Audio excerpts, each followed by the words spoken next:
You know, the online video sharing platform owned by Google is a popular social media site with a vast library of content that pushes works of art farther afield.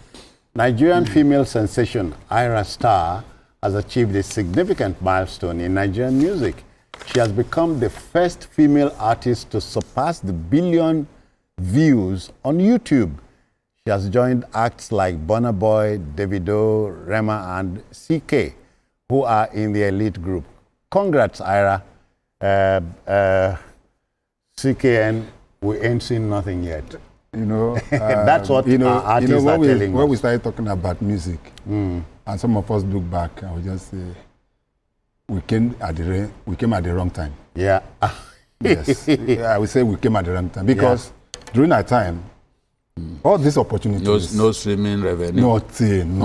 We were struggling. Oh, yeah. And that was what saw the demise of so many international labels that were in Nigeria. Then Sony Music, Ivory Music, and that's EMI, and Polygram, Tabansi. You remember Tabansi? All those they talk about Felicity. You just remember Tabansi.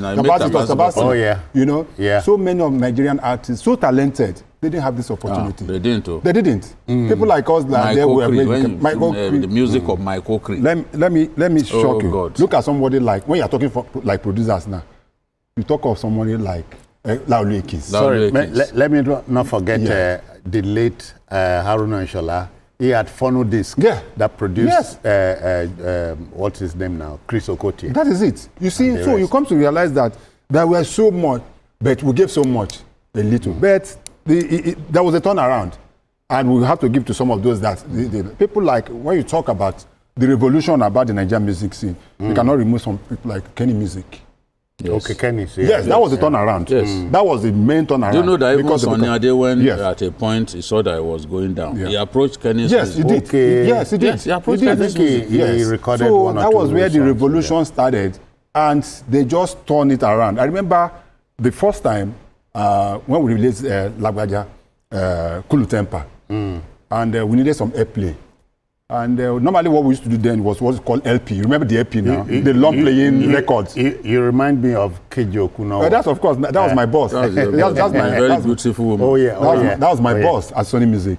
And we cut the LP and took it to the radio station then. And Kenny were just coming and said, no, that the quality of what we have will not match with the new equipment that they just came with. Okay. That we need to put it on CD. Yes. That was where the use of CD started. We have to cut one CD then was about 30,000-40,000 at one CD to play. But now to the point, how many people use CDs? Nobody uses CD. So but when you're talking ecosystem is you're not talking about Ayra Starr now. You're talking of 1 billion streaming. You know how much that is? Yeah. Do you know how much that is? This is a young lady that can buy a private jet. 22-year-old. And that is what the world has gone to. The issue of piracy is no longer there because what killed the music industry there was also piracy. Yes. Now look at the story that Lagbaja told me. That because they didn't know him. Nobody was familiar with his face. On Allen Avenue, he saw them selling his work that had not been released. We were together that day. What happened was that, let me tell you that story. We just went to GBC for a program. Just to promote it. The album has not released. That album has not been released. Album. Only for us. But it was some promotional stuff. We were just on promotional stuff. With promotional stuff, we were just promoting it. We just came back from Abeokuta. And we are heading towards Motherland, where he used to have his monthly listing. And on Allen, by that, we saw somebody selling the music that we have not released. Oh. So what they did was that the one that we're playing on radio, they captured on radio. They captured it, and for whatever reason, I don't know where it is. And just sent it to Alaba and mass produce it. Before you know it, the next day it was already in Onisha. In fact, according to what I had then, they brought it in containers. I think from Taiwan. Yeah. And then they were selling. So you find a situation in which you have not made money, but the pirates have made tons of money. Yeah. But as he said, from your sweat. Yes, from your sweat, from your creativity. But that's not what we have now. you can actually measure, of course, the best-selling artist. It's so easy. It's easy. Oh yeah. It's so easy. This is not. There's Streaming. no debate about it. Yeah. Look at what this girl has been doing lately. This song Rush alone accounts, I mean, for a substantial portion of this 1 billion, because Rush alone guaranteed her 458 million views. Mm-hmm. And that Rush, I remember Ayra Starr granted an interview where she said it was not her kind of song. That when the song was presented to her, that she was skeptical. Yes, she was really skeptical about it. It's Prince Omoeferi that wrote the song. And then they got her to work on it. You know, Don Jazzy, whatever, we cannot write the story of Nigerian music without that was the next generation. Don Jazzy can smell a talent from 1,000 miles. Okay. Don Jazzy can also determine a song that will do well. And look at what we have now. The song has given her 458 million with that Rush. And that Rush was the song that also gave her her Grammy nomination. So she's been doing well. Music of black origin. She set a record there, becoming the first female, African female, to win in that category, Best International Act.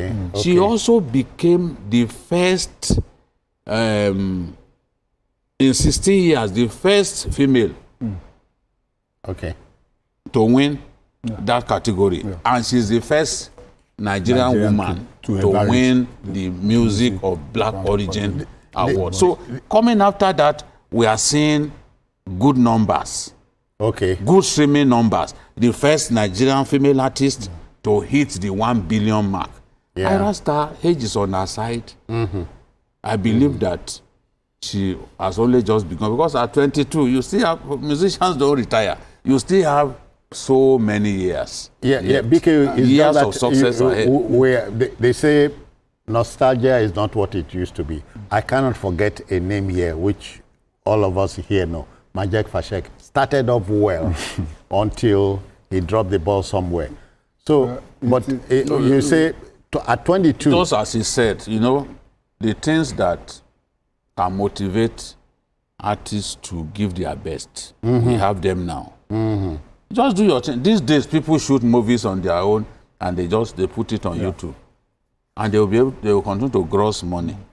It was not like that before. Artists will be begging, use my song now, play my song on TV. I beg.